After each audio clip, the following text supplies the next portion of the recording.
when I realized what these birds were actually doing. I mean, come on, y'all. Are you kidding? First, pay attention to the song they're singing. Even the birds are dancing. Yeah. That's awesome.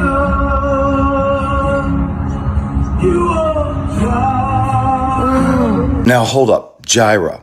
That's a biblical word in Genesis. That's a name for God. In Hebrew, that means he will provide or the Lord will provide. And y'all, this is where it's like, the woman who made this took screenshots. This might be a stretch, but I screenshot a bunch, and they are literally spelling Jireh, and those are in order. This is in Hebrew. Bruh, are we for real? Look at it carefully. Here's the first letter. Here's the second letter that looks somewhat like it's questionable, but here's these. Bruh, come on, this ain't coincidence. You know, the Christian Bible says that the only people that seek after signs are the wicked and the adulterous. So, bruh, which are you? Are you wicked or are you adulterous? And we're going to start rolling this out. And it's like, wait, these people really believe this stuff, despite the contradictions and despite the lack of evidence, despite the mind control, despite not thinking for yourself, despite the trust me, bruh. People actually believe this. And after hearing this deprogramming that I do, if you still want to believe it, that's your right. And I'll certainly support you. But don't you think it might be time for you all to just think? You all could just start thinking for your damn selves. That's just my opinion. Just everything just floats around. Something here, I got a ponytail. And just brought some coral up from Vieques, from Puerto Rico.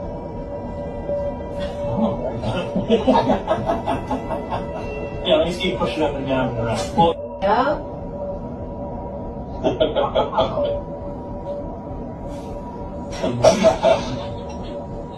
That's so cool. You are so much better of an astronaut, Paige, than those other fakes. Thank you. And if you're hungry in space, gonna have your floating Fritos to munch on. So I don't want to give GMOs any publicity, but it's all we had hanging around. Yum, yum, yum. so it's all It's true. amazing, the zero gravity. It just everything just floats around. Something here, I got a ponytail. We know NASA is faking it, but just because NASA's fake doesn't mean the Earth is flat necessarily. We don't know. And I ask, if NASA is not really training astronauts and are not really going up, what is astronaut training? If that's not the answer, what is NASA really for? And I'm going to get into at some point in the coming days, and I've got a book coming out about the one thing that flat Earth fears and about why flat Earth is being used to capture people that that came to this question thinking for themselves, and then locks them back within the fear and guilt, blood magic, Abrahamic's mind control matrix. I think you're right, Fast Fred, and that's one of the questions that they won't discuss. And you notice she has to tell you, yeah, everything floats except for my ponytail, because they have to tell you they're lying. Hi, everyone. I'm glad you're here. Thank you very much for joining me. Many of you have probably viewed the videos that are going around social media of the groups of 7 men emerging from sewers. These videos have been viewed millions of times, but what they're not talking about is that it's occurring in 2 Jewish neighborhoods. In the early hours of Friday, May 30th, New York City residents were left stunned by bizarre surveillance footage showing multiple groups of men climbing out of sewer manholes in Brooklyn. The incident occurred just hours apart and miles from each other, having sparked widespread curiosity and active NYPD investigation. I think the FBI needs to be involved in this. Maybe they already are, maybe they already found. I believe this is Mary Greeley's channel. She doesn't get everything right, but she does put up some interesting stuff. And it is interesting that it's in predominantly Jewish areas. It is interesting that they're coming up out of the sewers. And we talked about this in the last program, the vampire disclosure, the rats, the bats. It's very, very interesting. But the lovely Cynthia is on. For the third time in days, Well, let's we're watch seeing some this. video of a group of people climbing down into the sewer system in New York City. This is new video of another manhole break-in. This is in Astoria, Queens. Now, last Friday, we told you about two other similar scenes in Brooklyn. Law enforcement sources say it doesn't appear to be nefarious, but still no clear answer on what's happening underground. News 4's Chris Jose has the new video and reaction from Astoria tonight. Three random. So we do have people going into the sewers in predominantly Jewish areas. And we do have people going into the sewers in non-predominantly Jewish areas. And the lovely Cynthia was on this, and she came up with some great information that she found. And it seems that all of the three locations where these things have cropped up, not just in the Jewish areas, so many people within our movement want to get to the Jewish part and then leave everything else alone. But these three locations, what they have in common are major sources and points of infrastructure within the greater New York City area. The Verrazano Bridge, the Williamsburg Bridge, and the Midtown Tunnel. So it's not just the Jews. There's more to it. And hats off to the lovely Cynthia for diligently researching. I ask her almost every day to call into the D program. I'll even set her up her own segment, but she's very modest, and she probably got better things to do, but she's so smart and she gives me so much of my good info. She really does. And with that, ladies and gentlemen, I want to introduce, and Tanhawk makes a great point, the names of the Ninja Turtles were Michelangelo, Donatello, Leonardo, and Raphael. And those are awfully close to the names of archangels. Just saying. Isn't that very interesting? But Randall Hilburn is a regular contributor to this D program. And today we start the Hilburn Files.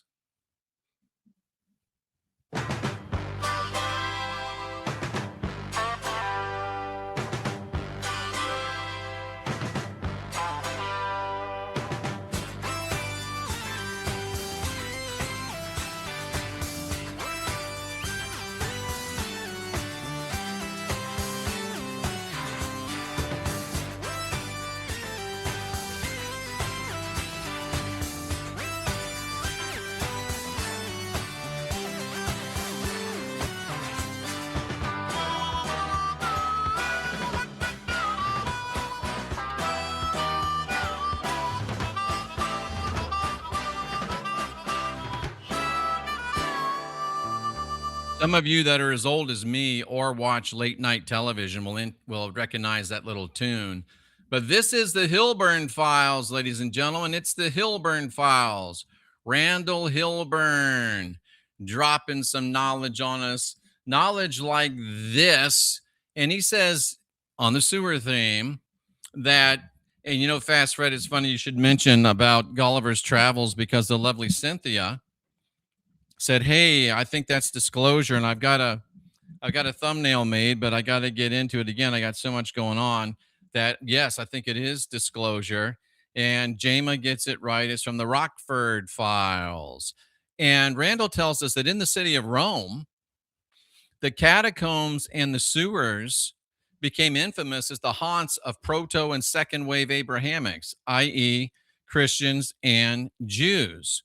And there were many unsolved child abductions. I'm not trying to draw corollaries, of course, but there was many child abductions. Roman authorities became convinced that these Abrahamics, they became convinced, not me, but they became convinced that the Abrahamics, and I use the triple X because of the ties to porn, and the XXX stands for Jewish, Christianity and Islam. They decided that the Abrahamics were responsible and that heathen children were being taken underground to suffer ritual SA. Christians, in response, set the heathen city of Rome on fire, destroying a great part of it, except for the proto-Abrahamics parts, interestingly. And they killed tens of thousands of people in the process. Rome actually had a professional fire department, but they were simply overwhelmed by the sheer scale of what the Roman officials alleged was Christian arson. They would rush to one area only to have fires suddenly set up in another area.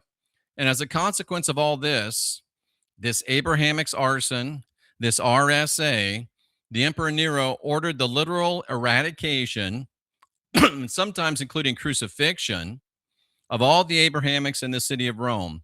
At this point, many Abrahamics turned on each other. Don't say I didn't warn you. My former heathen, now Christian friends, if I have any, maybe one or two. And a follow up to our vampire disclosure, Randall correctly lets us know that Vlad the Impaler, I know I misspelled it, that is Dracula, the son of the dragon. He was a fanatical Christian prince of Wallachia, which is southern and eastern Romania, and he openly drank the blood and ate the flesh of his victims. He was also a crypto proto-Abrahamic and not actually Romanian. And it wasn't long after his deathbed, that he was on his deathbed, that he came to be identified with vampires. And Catherine, with a great comment on the channel, said her twin sister has this exact image. Her Catholic or her Orthodox sister has this exact image hanging on a bedroom wall, and she thinks it's holy. Yes, it's shocking. And that is Orthodox teaching, straight from the Ortho bros, who I call the Ortho boys. She can't swallow that. She says, thanks, Jeff. And iconographia equals black magic. I couldn't agree with her any more. She's absolutely right. And with this UFO, ET, coming disclosure, seems that this priest, who was the chief exorcist of Washington, D.C., you talk about being busy, he had served as a chief exorcist of D.C., and he's been removed from his position after he posted a video saying that UFOs are demons in disguise. And Elvis, he gave us disclosure of this a long time ago when he said, "You're the devil in disguise. Oh, yes, you are." So anyway, there's that. You got to get a little Elvis or it's not a show, right? And the curious controversy began last Friday when Monsignor Rossetti took to social media to say there's a danger surrounding UFOs, because it's my personal belief, he said, that probably many, if not most, of these UFO sightings are in fact demons. And why in the world, hey, nice to see you over in Southeast Asia, Mrs. Franz, why in the world would he get fired for that? But they fired him. And that brings us to the deprogram. Tonight, we're talking about vampires, disclosure. We're opening the file. We're looking at Dracula.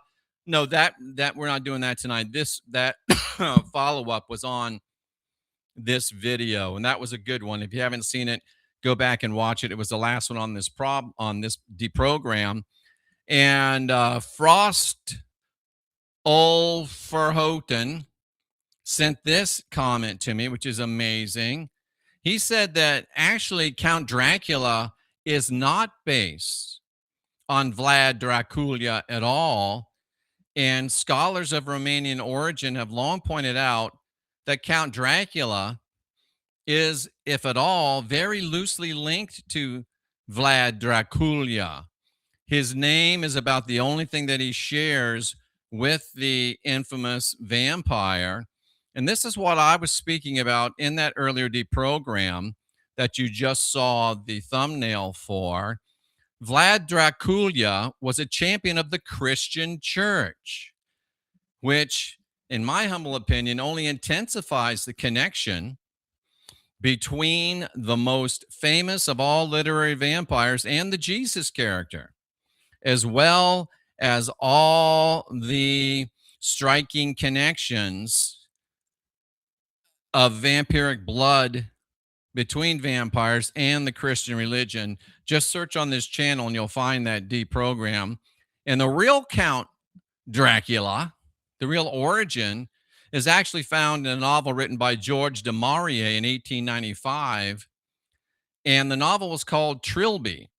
And the villain of that novel is named Svengali, who was admittedly in the story an Ashkenazi, Proto Abrahamic, who practiced seduction, domination, and exploitation of young, nubile European girls, exactly like the literary Count Dracula and all that follow in vampire lore, which of course is fueled by the Abrahamics dominated Hollywood. So Dracula, just like Svengali, is cast as a sinister foreign seducer. And Fast Fred says that there was this vampire caught in Brooklyn, and he was actually a black Jesus, a black Hebrew Israelite, maybe the black Hebrew Israelite.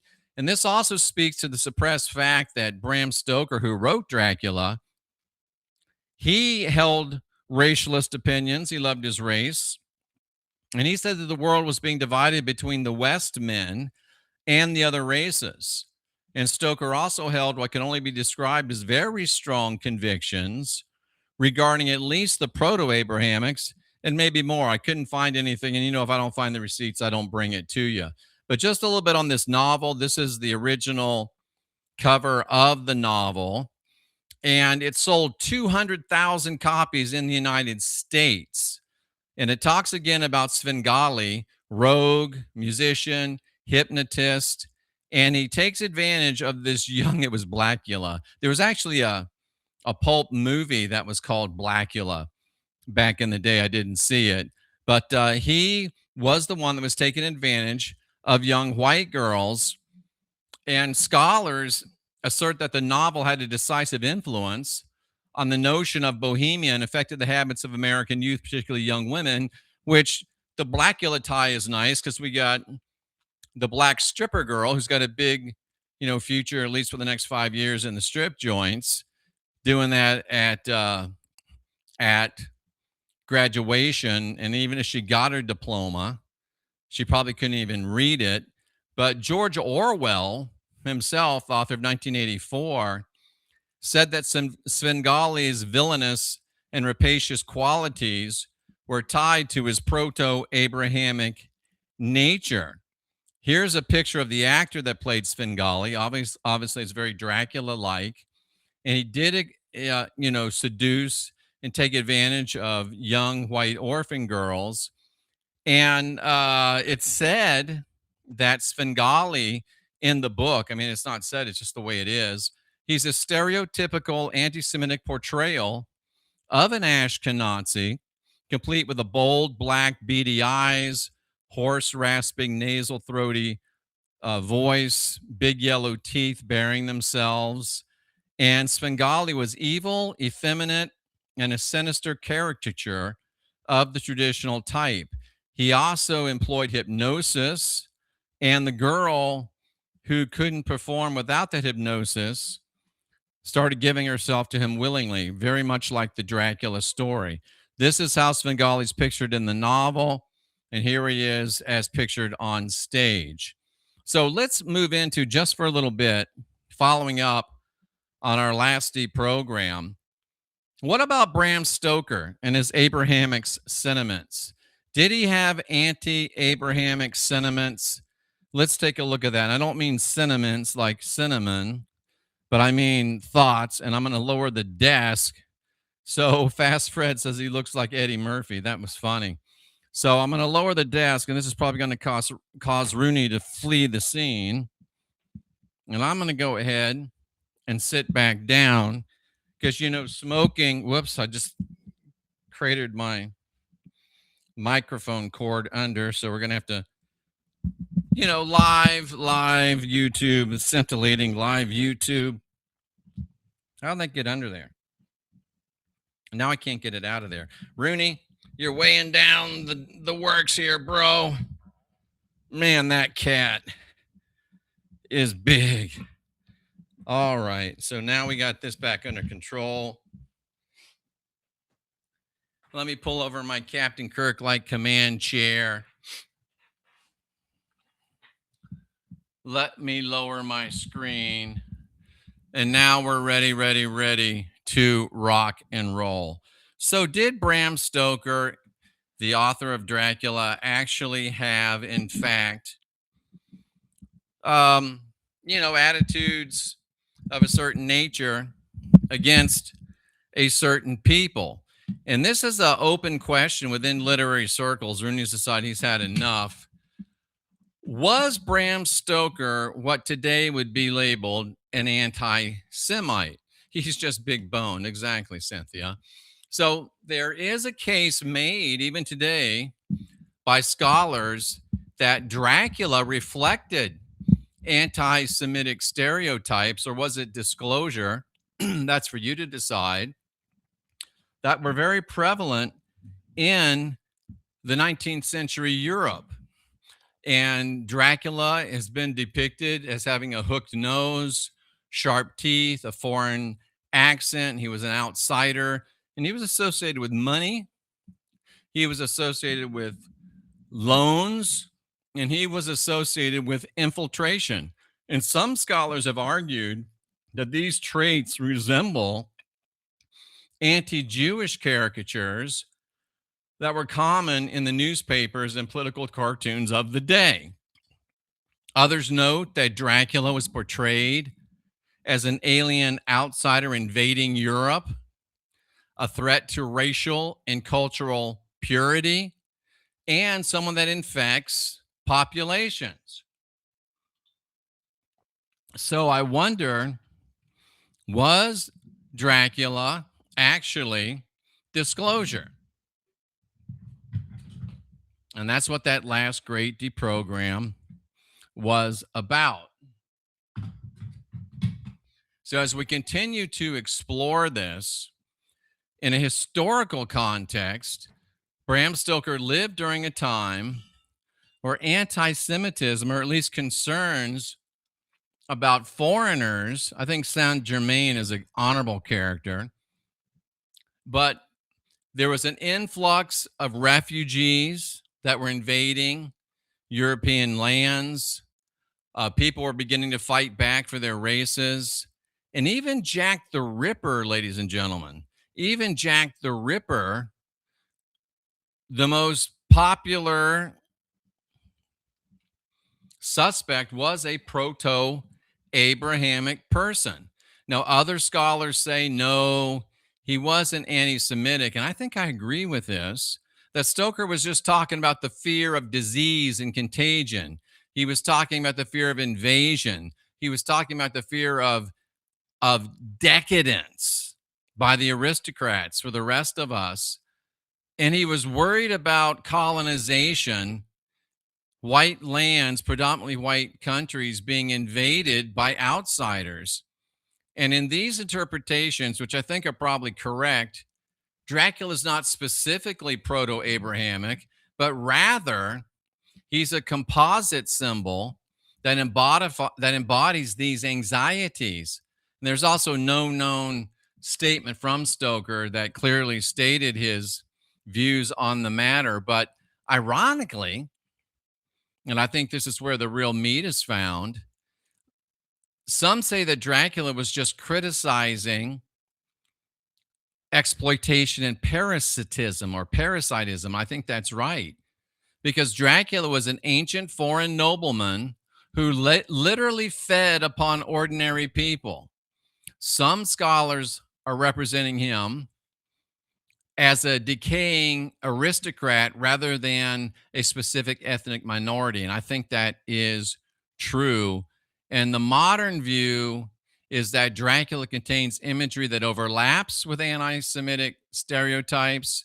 There's no definitive proof that Stoker himself meant for the Dracula character to be a specifically proto-Abrahamic caricature, but there's no doubt that the novel draws from multiple fears simultaneously, fears of immigration, and I think we're finding out just how founded those fears were and are.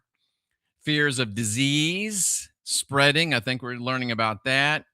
Fears of the degradation of sexuality, degeneration, and foreign influence. I think we are. And then Jameis says, did he know the secret of Chrome? Did he know the secret of Chrome? He may have, Jama. I've always held, and I'm even more strong in this opinion now, that this is the smartest audience on YouTube. And today, most people avoid saying that Bram Stoker was anti Semitic because it's probably not true. And yet, that Abraham Lincoln Vampire Hunter, I saw that movie. There we go again with Abraham Lincoln's lineage.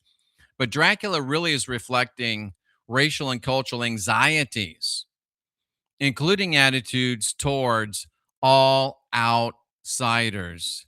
So different generations will see different things in Count Dracula, but it's still being discussed here today. But what a lot of scholars point out is there striking similarities between Svengali from the Trilby novel and Count Dracula. So Svengali was also created as a sinister foreign hypnotist who was invading the country and exerting psychological control over the young girls of that country. And I mean, there can be a lot of proof, a lot of interesting discussion there, at least, because Svengali mesmerized her, controlled her thoughts, used her talents for his own purposes. He exercised influence even at a distance. He was foreign, he was mysterious, he was threatening. And the term Svengali now has entered the English language as a term for a manipulative puppet master. So, yes, Svengali was very similar to Dracula, but I can't help but notice that Svengali was also very similar to another character. Invaders of the self, figures who threaten not only the body, but your very mind, identity, and free moral agency. And they transform a fear of physical danger into a deeper fear of being controlled by an unseen will. So, was Jack the Ripper proto Abrahamic? Well, I just learned this. I didn't know this. Would it interest you to know that Whitechapel, which is where the Jack the Ripper murders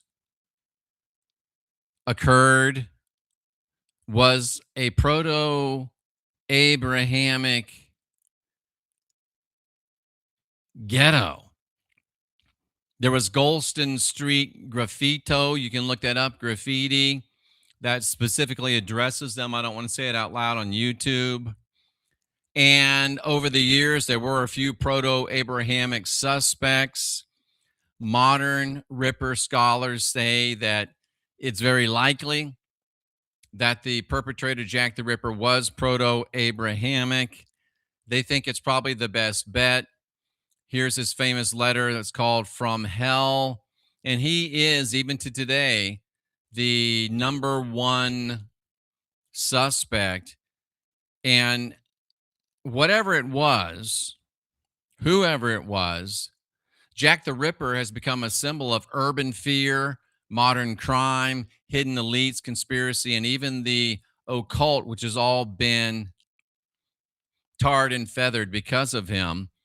And I can't help but notice, and I can't help but point out, and this is just a question for you. Yes, Svengali bears a marked resemblance to Count Dracula.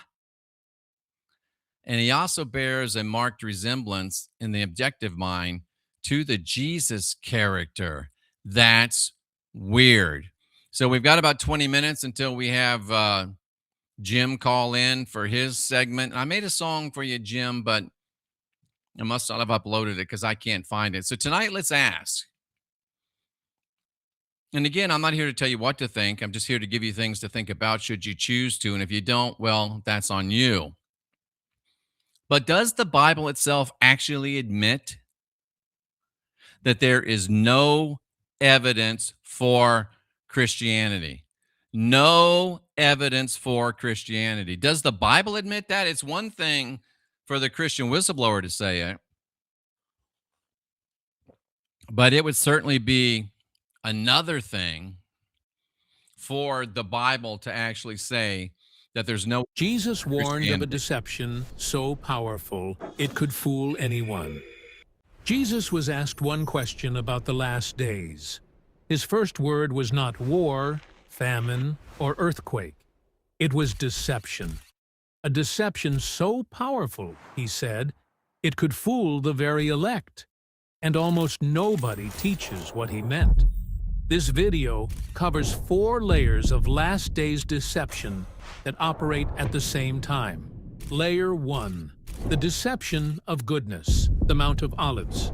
Jerusalem is spread out below. That's a little bit too long to play in its entirety, but the interesting thing there is that the first thing that the Jesus character warned about that was characteristic of what's called the end times was that of deception. And you know, I've long taught that the Bible is kosher disclosure. And what they'll do is project who they are onto other people and invert that so that we don't notice that it's them. So as we go through this tonight, is it possible, and it might even be possible, that the Jesus character gave some good disclosure to us? I know that's hard for me to say, but anyway, there is some very interesting ideas along that. But even the Jesus character says the last days will be filled with deception. And if the Bible admits that there's no evidence for its very self, then that could be called a very powerful deception, couldn't it? That's up to you. So all these people that are on YouTube, I will, babe, all these people that are on YouTube that call themselves truthers, I'm standing up now, Kirsten, because sitting is the new smoking. So real truthers pride themselves on being evidence-based. So if you consider yourself to be a real truther, I just want to ask you some questions. They're just questions.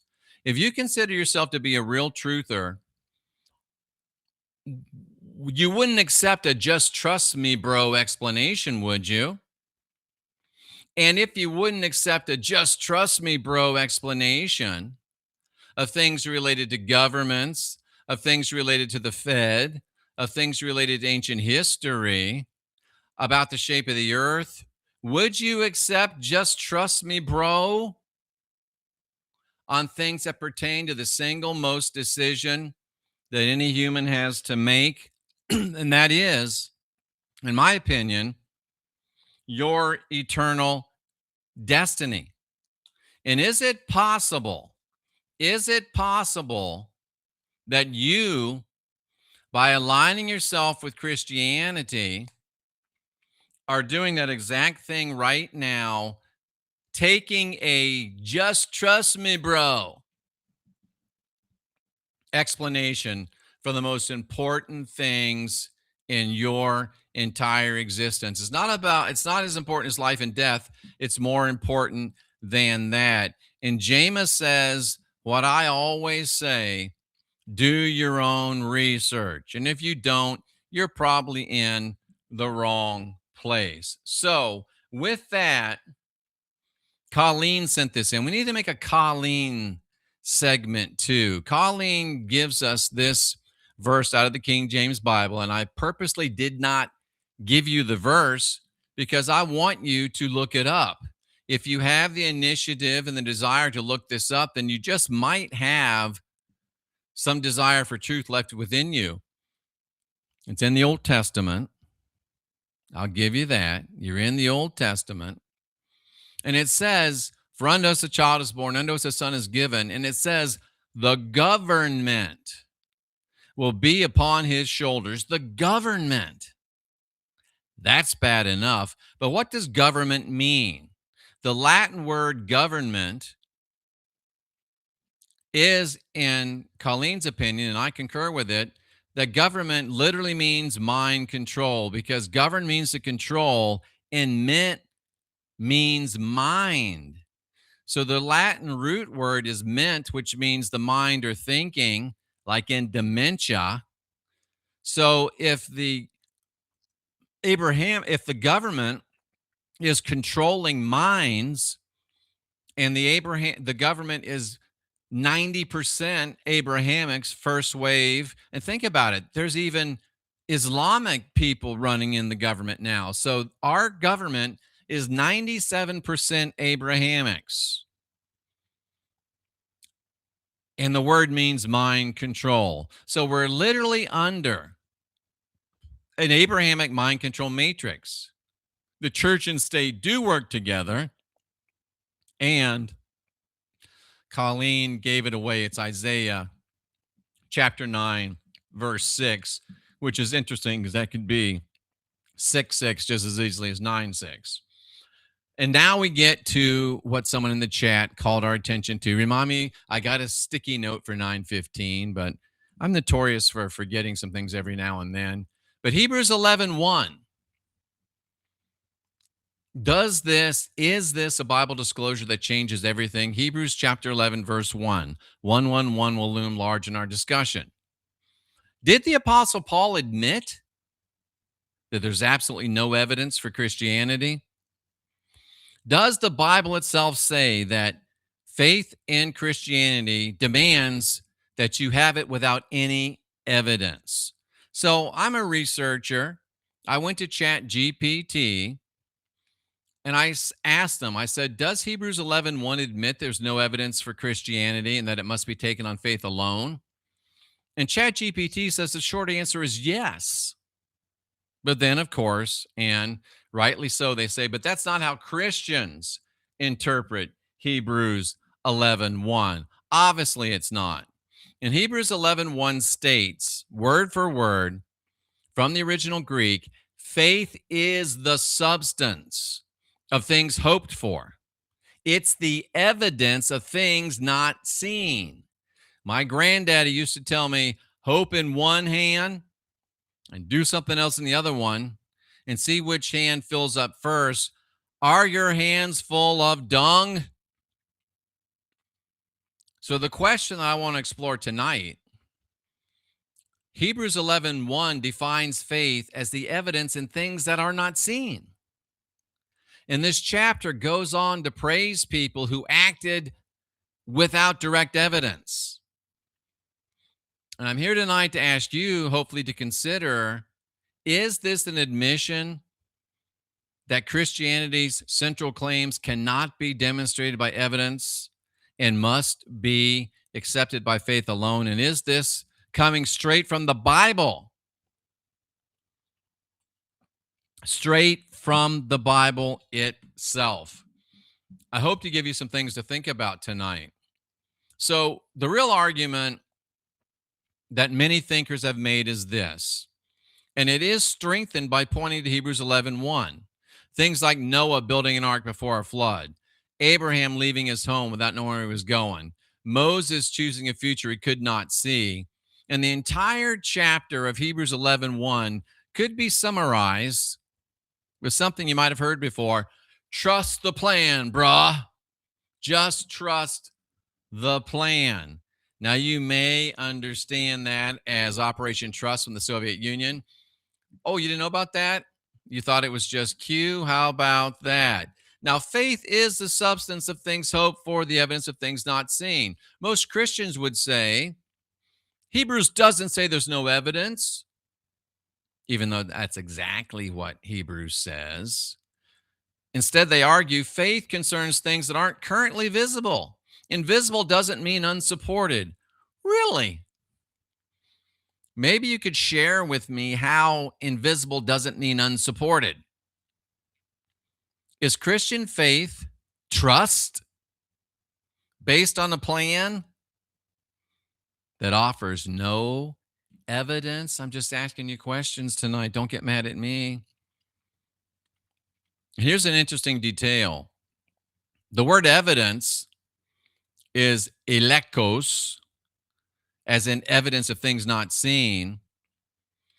And what it says creates in the rational mind a huge a huge paradox. Rather than saying there is no evidence, the Bible says, as Zach weighed in and other people have, that it has to be blind faith. Faith itself functions as the evidence for Christianity.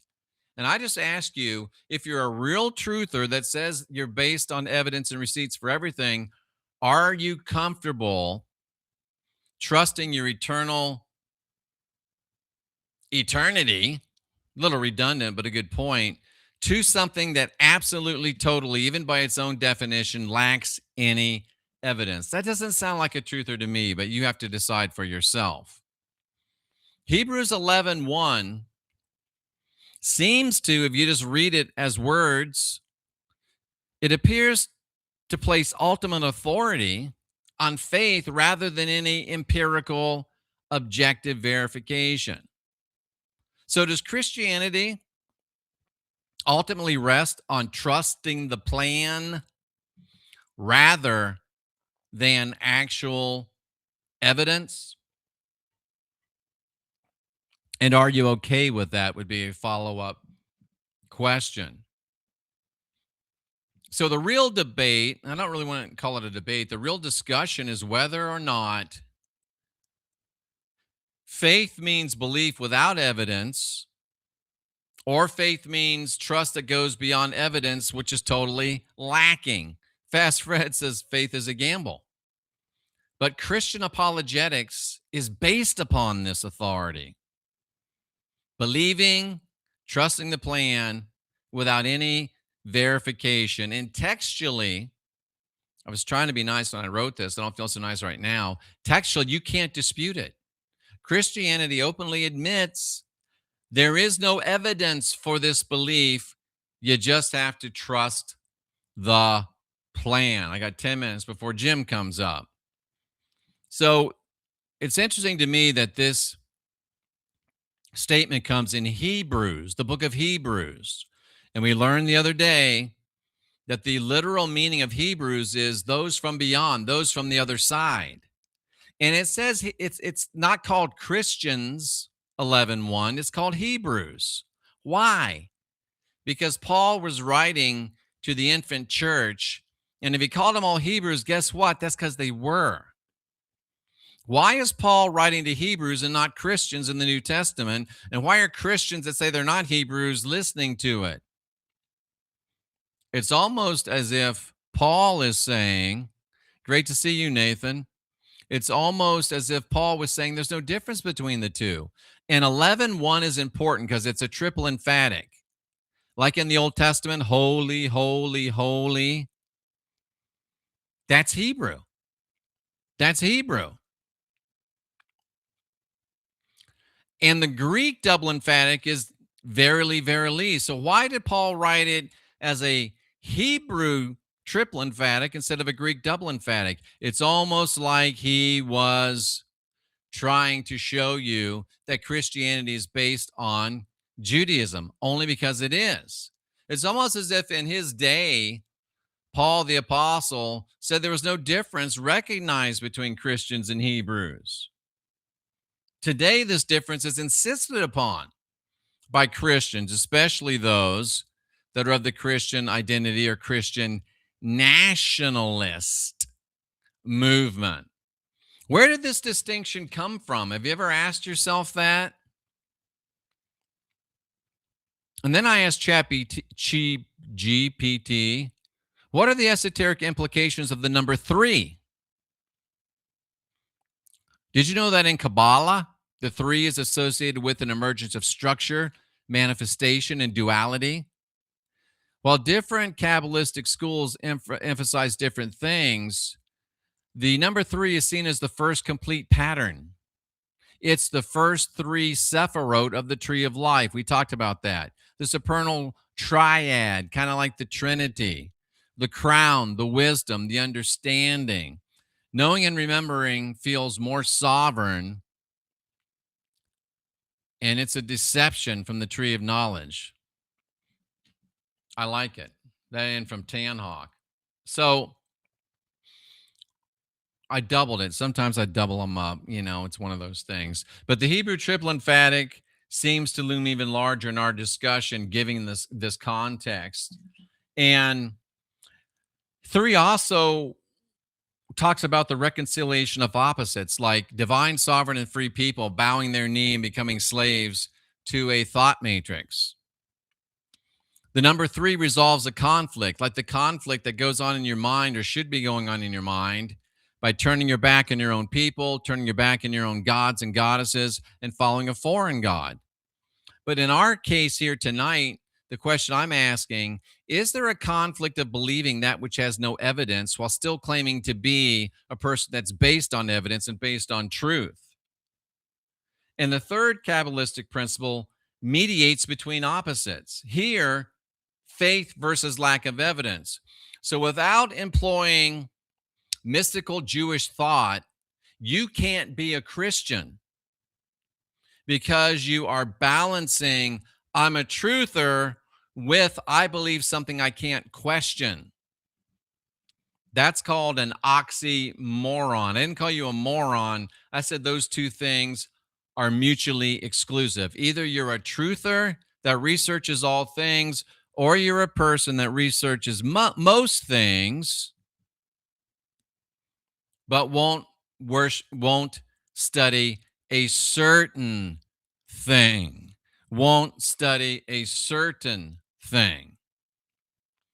So let's look at the biblical divine process. Bible believers, if you believe the Bible, this isn't a discussion, you're forced to adopt Kabbalistic thought in describing the creation of faith. It's a threefold movement. The emanation, you get the unction, you get the call. Rabbi says, did you get the call? It forms in your mind, you accept it, and then you manifest as a slave of that system. Thought, word, action. And 2 Corinthians 10:5 tells us that even our thoughts are given to us. Bring every thought captive, apart from any evidence, and you're forced to take action that directly affects your eternal destiny without any evidence. And I just ask you, are you comfortable with that? Are you comfortable with that? And let me touch on this right before we get to Jim. What about the mother principle? Binah, the third Sephiroth, is called the Great Mother. Chakma is the seed, Binah is the womb, and creation emerges through their union. So 3 can symbolize like gestation, growing in a womb, form, the birth of worlds. And the implication of this Hebrew matriarchal heredity are huge because Jewish ancestry is tied to the mother. And there's no question in an honest mind that the mother of Christianity is Judaism. And if the mother of Christianity is Judaism, then Christian is Judaism. It's impossible to argue that rationally, objectively, empirically. I got to get my cream.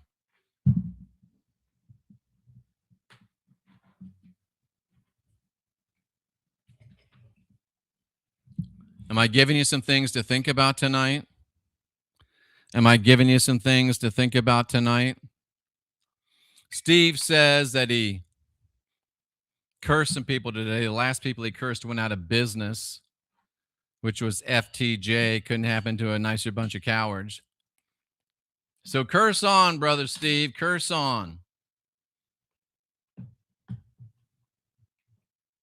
That's called using your intention, what I think is a positive way. So the Kabbalistic Jewish Christian system describes 3 veils. And what does a veil do? Thank you, Mr. Tahiti. What does a veil do? The bride of Christ implications can't be missed. The origin of everything in spiritual structure, the first impulse or will before the thought or action, and something so abstract and transcendent that it can't be directly grasped. You have to take it just by faith. Even to this day, the King James Version says, when Moses, the Ten Commandments, the Old Testament, are read, there's a veil, I would call it a threefold veil, upon their minds. That's in 2 Corinthians 3:15, which adds up to 11. So there's your Greek double emphatic. And with that, I'm going to go ahead and stop sharing here. I'm going to go over and open up the phone line.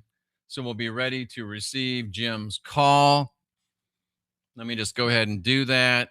GOO, Google Voice. Boom, there it is. Let me go ahead and share that. So when Jim calls, we'll be ready for him, because you know his calls are fire. His calls are awesome. And we want to make it available for Jim for giving up his time to share with us. And how about that? I hit it. I can even take down the note. We're ready for Jim, and we're a minute early. So after Jim's call, I'll leave the phone lines early. And I've seen some people, Jim, just call in at your leisure. I've seen some people in the chat throwing stuff out. We don't allow drive-by evangelism. But after Jim's call, remember I said after Jim's call, go ahead and call in. Jim, if I'm not sure who you are in the chat, I haven't ever looked at your name, but just go ahead and call in. And I'll pick up your call and we'll move on. And there he is, right on time. Let me answer it. Ladies and gentlemen, I bring to you the Tennessean. Jim, I had a song for you, but I've got to upload it. What's on your mind, brother? I'm doing good. And thank you so much for what you're doing. Dude, you are helping us out. You're the highlight of the show. I'm giving you the microphone. Take it over, brother. Well, thank you. I was going to say, before the show today, you had a comment about our gods that y'all know in the pagan world actually gods. At least that's what I understood. Yes, I did. My thought is I might have told you a long time ago, I'm an animist. So I'm not really pagan, I'm not really heathen, but I'm close cousins. So for me, I don't believe in any gods, but I do believe in God. So it's like think of God as an octopus, excuse me, octopus with 1,000 tentacles. It's all operated from that one body, but all the arms are doing different works. So each one connects with each separate people and works through those particular peoples. So when you're talking about the gods of the pagans, from my opinion, is that at one point there was a great warrior or great king who took the place of gods for people, because they could only be gods to do what they did. So they always kept them filled up. So for me, if I want to pray to the god of a tree, I don't need to call a name for the tree. I know what a tree is. And God that exists within me knows exactly who I'm talking to and what I'm talking to, so I don't have to call to any god. Because God and I are like on the same phone. Like I can talk to you without saying your name at all. And we know what we're talking about with each other because we're connected. So for me, it works that way. If I see the mountains, the beautiful mountains, and we'll speak of the beautiful mountains of God, and we'll thank God, God already knows I'm appreciating because I'm looking at it and I'm thinking of Him. So I think for a lot of your pagans, when you have your shamans, they are actually animists. because they try not to tie too much to the religions of any of the peoples, because it will keep them from seeing clearly, because they're being controlled by other peoples from the outside, their thoughts. So, and anytime you want to say something, please say something. But I'm just enjoying it. Keep going. I don't want to get you off your words. okay. So, like I said, I believe very strongly in God, and I can't go past an hour of my life without thinking about God. And I come across Christians, and I have nothing against anybody, what their religion is. I don't care, because it means nothing to me. But I do appreciate any of them when I see they're really devoting their life to what they think they're doing right. If I'm eating dinner and I see people at the table, they stop to do prayer before they eat their food in front of everybody, I have to bow to them and thank them for that. If I don't like the religion, the Arab religions, but and I have seen quite a few times, it could be 10 o'clock at night in the corner where no one's nowhere in a parking lot, and one of those guys get down, throw the carpet out, start praying. No one around them, but they give that time to their God. And for their purpose, I praise them for it, but not for their mindset. But I do appreciate their strengths of what they believe in, what they're trying to do, and they think they're doing right, even though it's not. So, for me, I try not to tell Christians when they try to get me into the conversation, because they think I am Christian, and I tell them, I said, when they try to press me, I said, I don't believe in the Bible. Well, of course you believe in the Bible. I said, no, I don't. And they said, well, why not? I said, I don't think I should discuss that with you. I mean, I don't want to shock what you believe in. If you find comfort in it, I need to let you stay there. I don't want to disturb it. And they're going, but I want to hear what you have to say where I can talk to you better. So then I would tell them, the thing that turned me away from religion, my brain's starting to shut down, is Paul. And you go, well, why Paul? I said, he was great in the Bible. So yeah, he wrote, I guess, 80% or 70%. 2/3 of the religion. New Testament. Yeah, 2/3. Yeah. So I said, so I cannot believe in him because of who he is. Well, he's this and he's that. I said, no. Before he turned, he was a psychopath. He was a murderer, torturer, and he enjoyed it. Yeah, but he's not like that anymore because God came into his life. I said, no. God cannot change that. The only thing that can change Paul was how much money am I going to make out of this? That's the only thing. And they just looked at me and I said, no, you cannot change sociopath or psychopath. You cannot change them. And Jim, even Paul wrote, I believe it was Paul wrote, the leopard can't change its spots. Exactly. They cannot. I mean, they can probably get better sense in some things before they learned, but it doesn't turn their heart.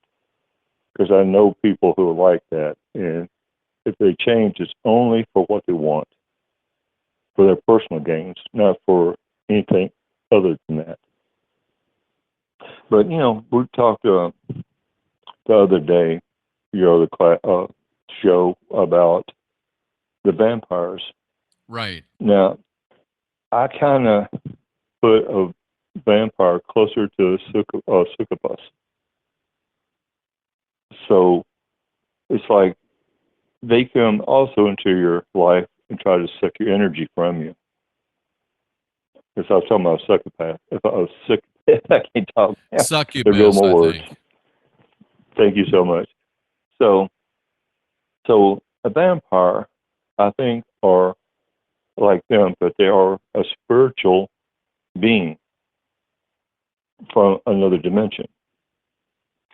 So for them to be able to connect to this earth or work on this earth, they have to find a way to bound themselves to this earth. That's why the vampire, if it is true, has to drink blood to hold to the earth.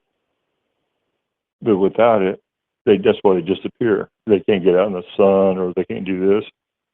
But the reason they don't come out to the sun is because they work out of the dark. Because the spiritual worlds come out of the dark.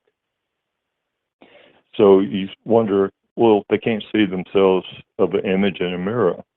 Well, you can't see them in a mirror because they're in the dark. So you can't see them through a mirror. You can't really see yourself hardly in a mirror in the dark. So they're using a play of the words. So that's deep, brother. I believe, I don't know, I can get lost sometimes. But it's like, say you lose the black mirror. Everyone's into the black mirror. Well, yes, it works. But the reason it works is because you're looking into darkness. So you don't really even need the mirror to do so, but people feel like they have to have an object that does it for them. All you have to do is go into a very dark room.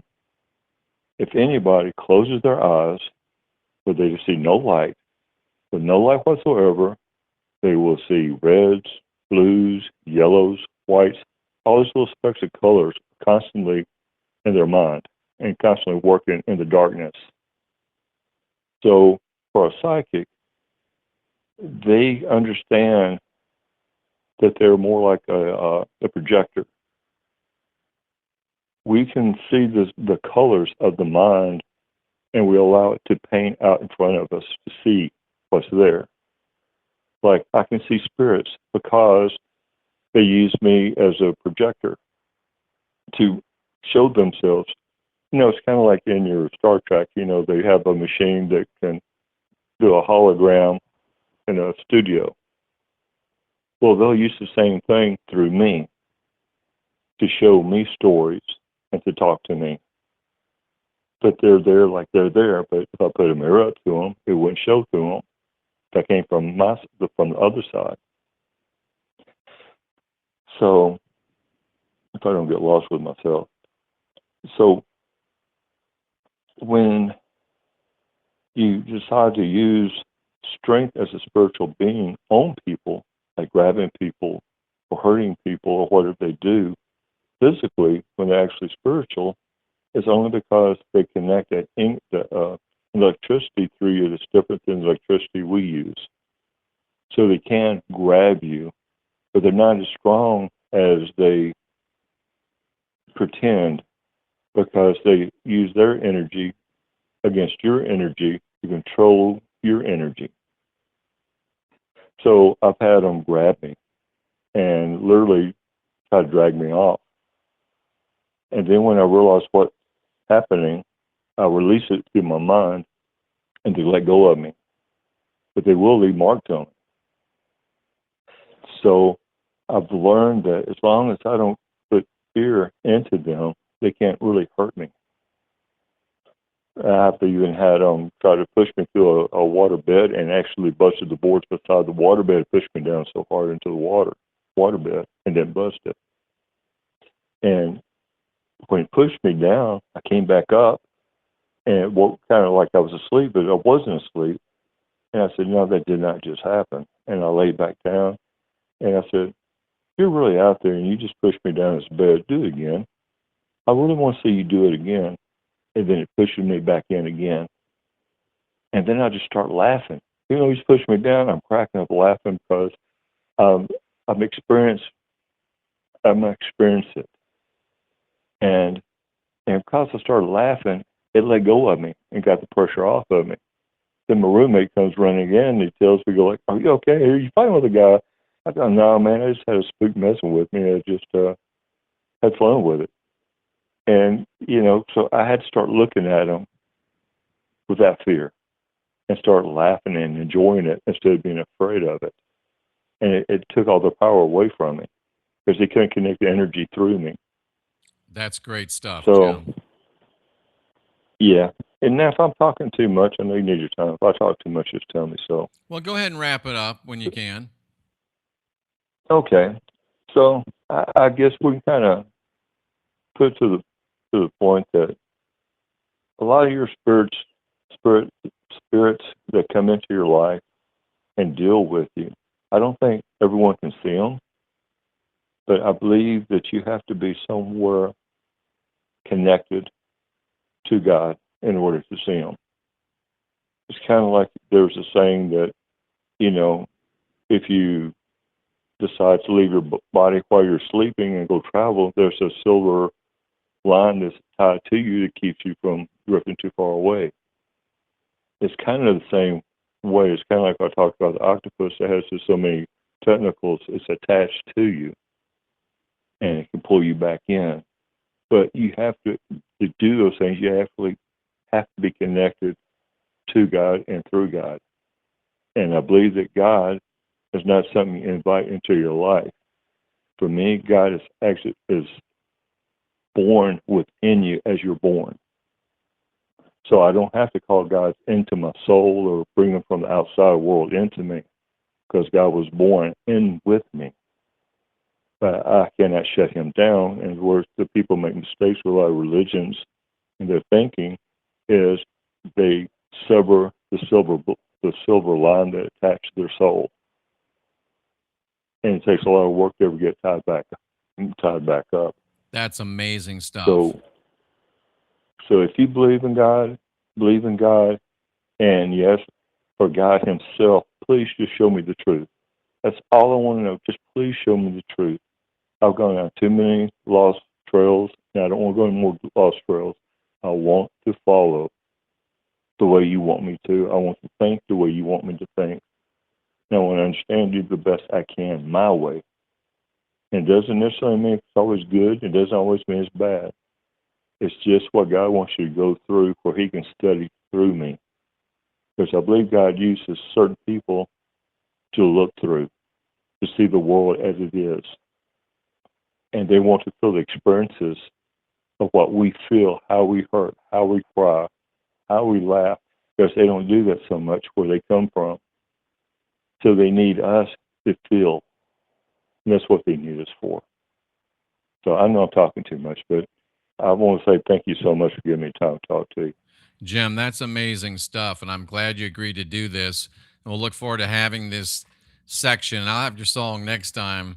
That's the Tennessean, Jim. Jim, we appreciate you. You're always dropping great knowledge on us. Thank you so much, brother. Thank you so much. Thank you, buddy. Bye-bye. Take care. So do y'all enjoy that? I think that's good stuff, right? I think that's good stuff. So I'll give it just a couple of minutes here while I'm getting ready to go back into the deprogram. If you want to make a call, I guess I should put the phone number up. And I got to pull it back up so I can see it. What is the phone number? Let me blow this back up. The phone number is, I'm going to put it in, whoops, got to go down here. 913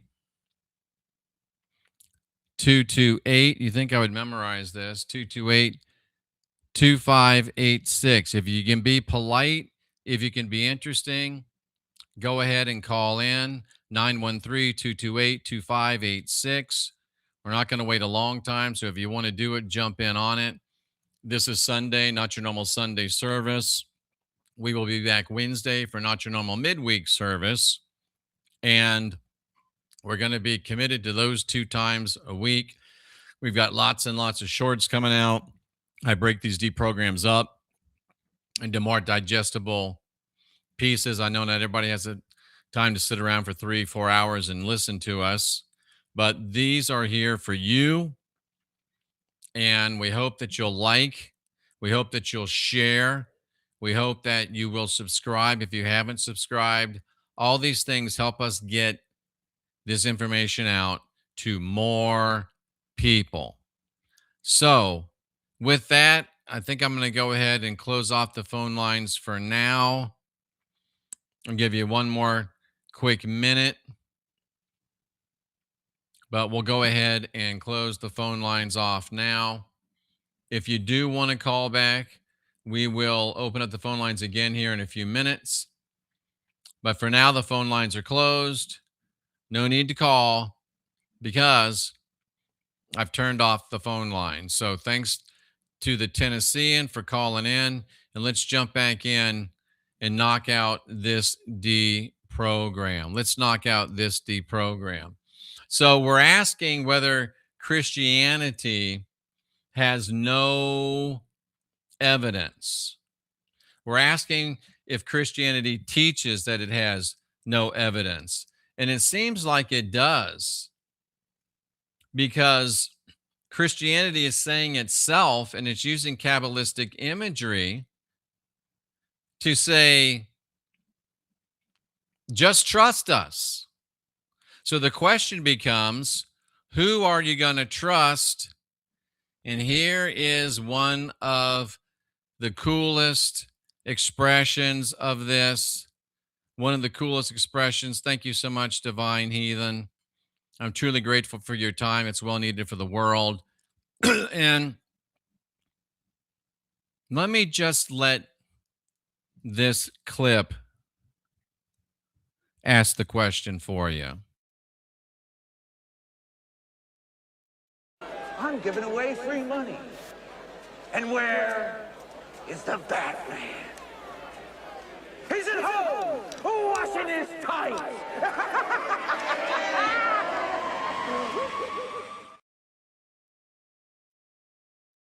I thought it had the clip in it I wanted. He goes on to say, hubba, hubba, hubba. Who do you trust? Who do you trust? And I guess that's what I'm asking you tonight. Is it on this next one? Nope. I'm asking you tonight, hubba, hubba, hubba, who do you trust? If you're a Christian, you have to trust things that aren't seen. If you're a truther, that can become problematic because it makes you hypocritical. So the word faith is the substance, which is in the original Greek, the assurance, the confidence, the very substance, the very essence, the very reality, the thing that supports you, the setting underneath. It is your support. It is your foundation. And even Mark chapter 7, verse 26 says that foolish people build their house on sand. And when the rain comes and the torrents rage and the winds blow, and you know that's going to happen in your life one way or another, that a house that doesn't have a firm support falls. And that word house means a household, a home, and a family. So it will affect you personally. It will affect your home. It will affect your family. And it will even affect your actual ancestry all the way back to the beginning. All the way back to the beginning. So it's not really just a question of you personally. It's a question of your entire lineage, of your entire people. Do you want to base the entirety of your lineage on evidence, or do you want to just trust the plan? You have the option. I want you tonight to know that you have the option. What is your faith built on? Hubba, hubba, hubba, who do you trust? The evidence of things hoped for. To hope, to expect, to trust the plan. Are you a trust the plan person, or are you a truther person? And is there a difference? That's a question that you have to answer. What does evidence mean? It means conviction, evidence, and proof.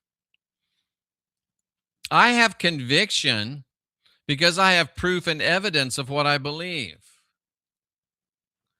Do you have proof and evidence for what you believe? And how do you feel about that dichotomy, if in fact it is a dichotomy in your life? What are the things not seen? Well, to see means to look, to behold, to perceive. You look at evidence. The word not is not complicated. It means not seeing, not beholding, not perceiving. So I would ask you personally to evaluate your faith journey. Are you a foolish and senseless person? What makes a foolish and senseless person?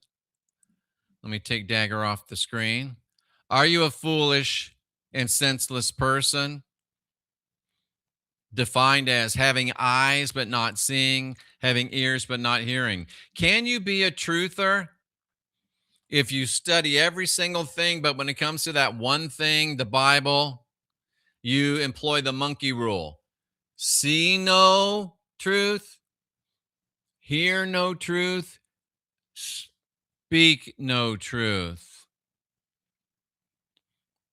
This is why, as James says, you couldn't be convicted in court of being a Christian because there's no evidence to convict you. The Bible couldn't be proven in court because there's no evidence for it, and it even admits it. This is really good. First rule of trust, know who to trust. Second rule of trust, trust no one before yourself. And isn't it baked into Christianity that you must trust the Bible more than you trust your own sense?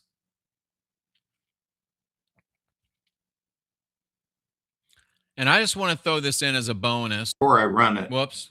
When We'll go back to that. Look at this right here. I pulled this up and it says, is there any record outside of the Bible of Jesus's crucifixion? No, there's no evidence that Jesus even existed. There's no evidence that Jesus was crucified, which is very strange. No evidence outside the Bible, which is very strange because the Romans were excellent and prolific record keepers. The only historical reference to him comes a full generation after he supposedly was crucified. Why would you believe irrational, supernatural stories, unnatural stories? And according to this guy's Uncle Leroy, that's what Christians do, and it's hard to argue against that. Senior resident, he's on a rotation with the car. Let me go back to this video because it looms large in our discussion.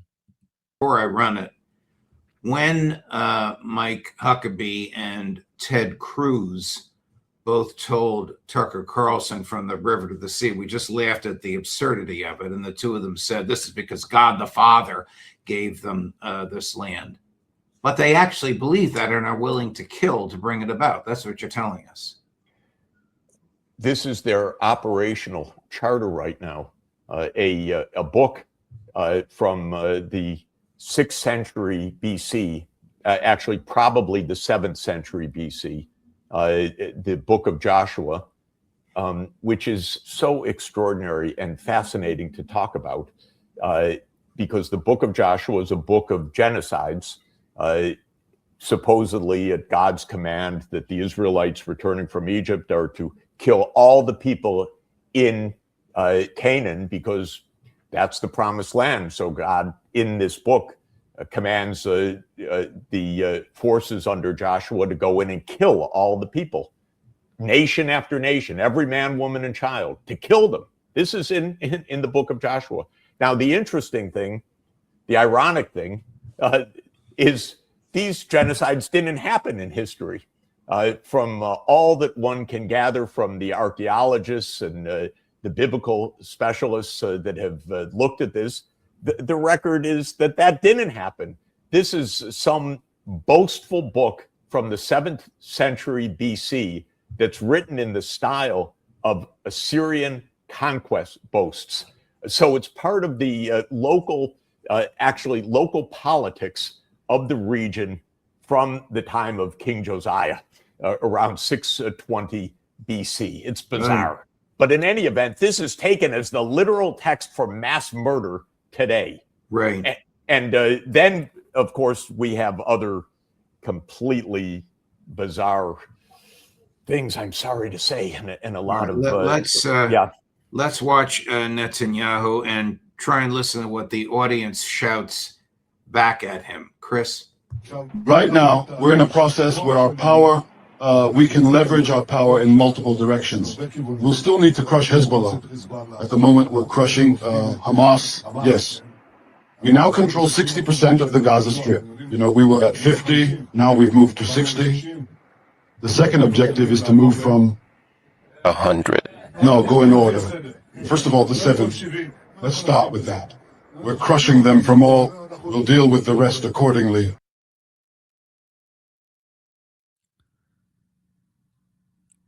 It's a book of genocide based on fairy tales about genocide. But the modern Abrahamics, fear and guilt, blood magic, mind control matrix thinks it's very real. And I've said it 1,000 times. If you don't like the proto-Abrahamics, today is June 7th. It's a Sunday. If we were to deport every single proto-Abrahamics Jewish, second wave Abrahamics Christian, third wave Abrahamics Islamics, if we were to deport every single proto-Abrahamic today on June the 7th, they'd be back by 4th of July. Why? Because all of their support comes from the second wave Abrahamics, the money, the love, the chosen people status. However, if we were to deport today, and I would vote yay for this, I would vote yay for this. If we were to deport every single second wave Abrahamic today, the first wave Abrahamics would never be a problem again because they wouldn't have any support. And then we could focus on the third wave Abrahamics and rid our lands of that problem before we turn into Europe. And notice I said deport. I'm not talking about violence in any way. I'm a man of peace. And I have to say that Jim really helped me, and Tanhawk has helped me. I need to have a little more charity towards the Christians, the people that are still locked in that matrix, and give them time to come out. Because let me just tell on myself for a minute. I was a Bible college graduate. I was a full-time minister for 20 years full-time, 5 years part-time. And I'm still preaching today. Let's just be honest. I'm still preaching today. Oh, anybody needs some healing? I got some brow sweat. I can slap it on you and boom, you'll be healed. I disagree on that one, Divine. Well, I got to show this just real quick. Divine Heathen says Scientology is Abrahamic. Scientology as it is today is Abrahamic. Scientology up to 1972 was not Abrahamic. And we'll get into that at some point. That's a great observation. So the point was what? I can't remember what the point was. Oh, I was 20 years a Christian preacher. I went from church to church to church, an evangelist. I pastored some churches, church planting evangelist. And I could take a church from my family, and within a year, we'd have 100 people.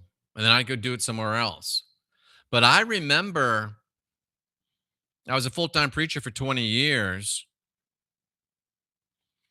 And I knew probably 5 years in that I was wrong. But I was making 6 figures plus way back then. And I lacked the integrity and the testicular fortitude to step out when I knew I should step out. My kids had this habit of eating 3 times a day. My housing was provided by the church. My car was provided by the church. My clothes were provided by the church. And with a degree in biblical languages, you're not very marketable. So I'm learning that it's important for me to extend to people the opportunity to grow.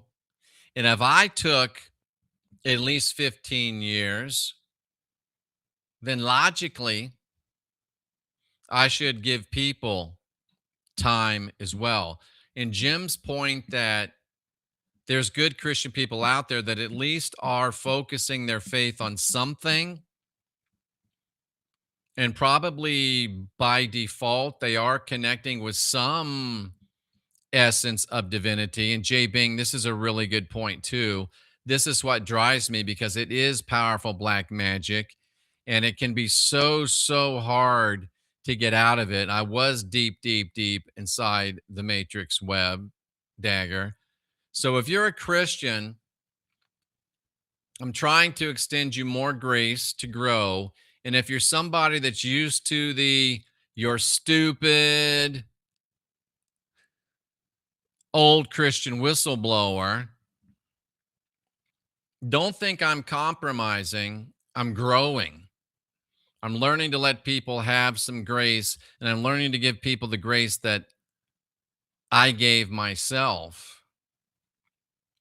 And it's a hypocrite that won't extend to someone time to at least the level that you yourself took. And a lot of these people that call in, a lot of these people that drive by evangelize in the chat, YouTube wasn't a thing when I was coming out. But if it had been a thing and I had seen a guy like me, I'd be doing the same thing they were, except I would have the balls to make the calls. I wouldn't just drive by evangelize in the chat. If somebody said, hey, the phone lines are open, you can call in and discuss it, I would have done it. But Christians won't do that anymore today because they're afraid and because they don't know what they believe. And I think we're going a long way to proving they believe in belief. That's it. Even the Bible itself says evidence.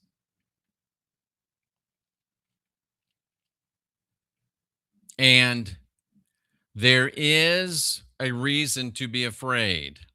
Not afraid. There's a reason to be aware. And I want to show you something that I want you to consider because there's a price for enlightenment. There's a price for unindoctrination. And this poor guy found out about it, not in the United States, I don't believe, but he found out about this. Oh, check that out. Dagger, love you, bro. I really do. I love Dagger. He's an awesome dude. I hope to actually meet him sometime.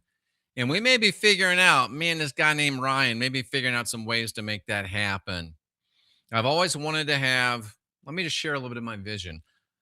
Before I met the lovely Cynthia, I had bought this crappy little RV. It was the best I could do. Some of you remember that way back in the day. And I was going to, and on YouTube, you can go in your back end and you can see where people are watching you from. Like right now, I know the vast majority of my viewers come from California, Texas, and Florida. So I was going to go to these areas. You can even break it down to city. And I would go to a city, have some meetings, have somebody that said, yeah, I'll take this over. And then I would go to another place. And that's always been one of my dreams, but I kind of put it to the side because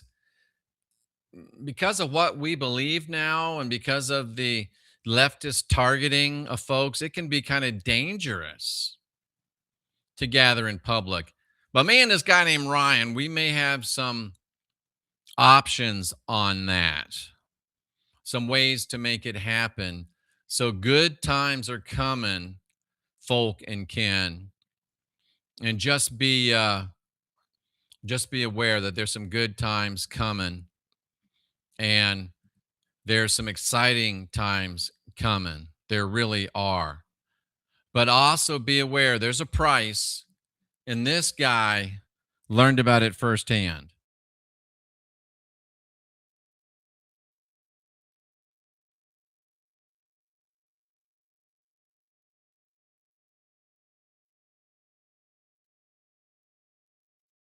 Canada.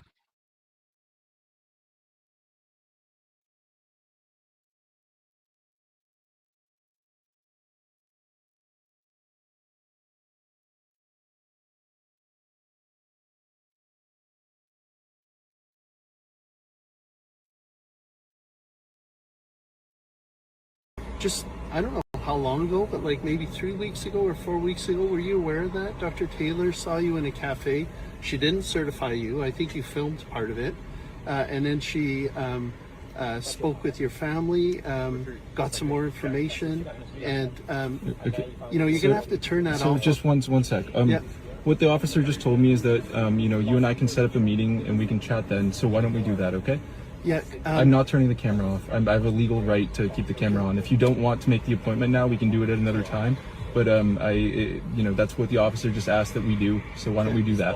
So I'm going to certify you under the Mental Health Act. We're going to bring you to a hospital, do testing on you, and you're going to talk to a psychiatrist in a controlled environment because we don't believe that you're going to attend an appointment.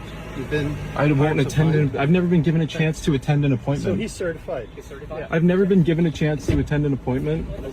What is going on? I was never given a psych eval or nothing. He just looked at me and said, "You're certified." Yeah. Okay. So I don't know why, but it's up to the doctor. So if you. But no, he didn't even give me an eval. He just looked at me and said, "I'm certified, man." I get that. You know, please consider what you're doing, and please think about the fact that I'm more than happy to come in for an appointment.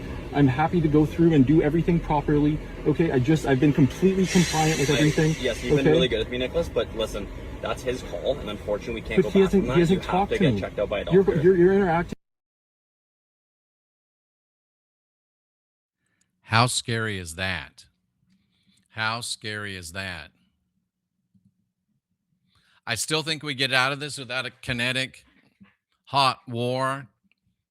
If all the people that are opposed to, in my mind, specifically the fear and guilt, blood magic, mind control matrix, but also opposed to all of this demagoguery and control governmentally. And it's not just Canada, obviously, Dagger, but I think they're trying it there to see if they can pull it off here. But if we all just get together, there won't be a fight because our enemies are cowards and they'll run. They will run. That's my conviction. So let's finish this up because it didn't just happen in Canada, to Dagger's point. And I asked ChatGPT, are re-education camps just a conspiracy fear? Or are they possible? Re-education camps aren't just a conspiracy concept. They've existed in China, the Soviet Union. They exist in China today. They existed in Germany to specifically reshape political beliefs.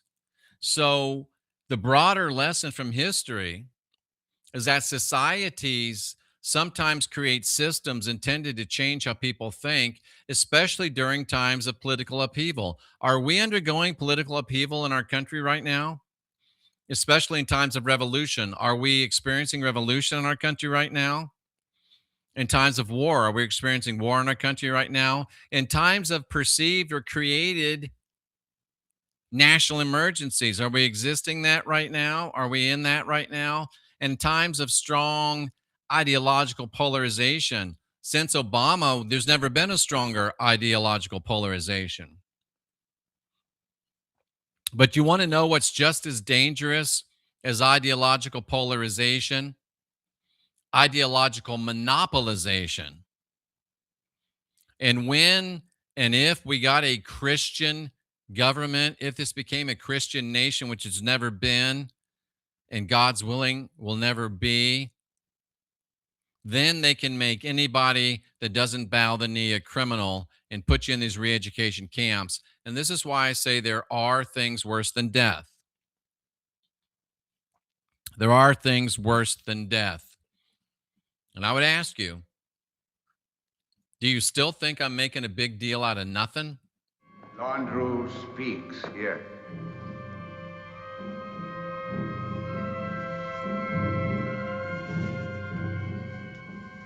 Landrew! Landrew! We are the Archons.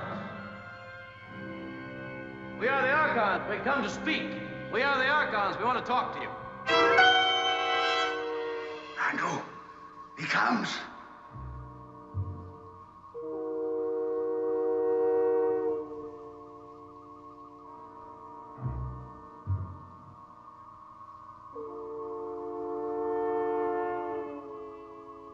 Despite my efforts to save you, you have invaded the body and you are causing great harm. We have no intention of causing harm. Obliteration is necessary.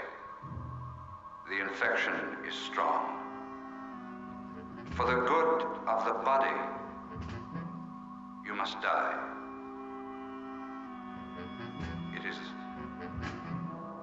a great sorrow. We do not intend to die. All who saw you, all who know of your presence here, must be excised. The memory of the body will be cleansed. Listen to me. Useless, Captain. A projection. Yes, Mr. Spock. Let's have a look at the projector.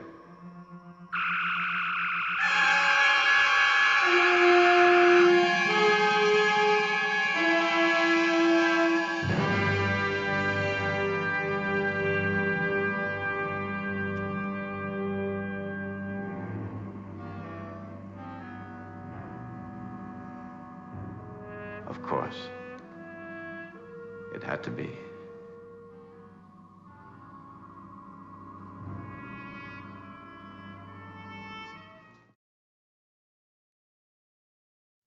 That's profound. That's a picture, in my opinion, of where we are today.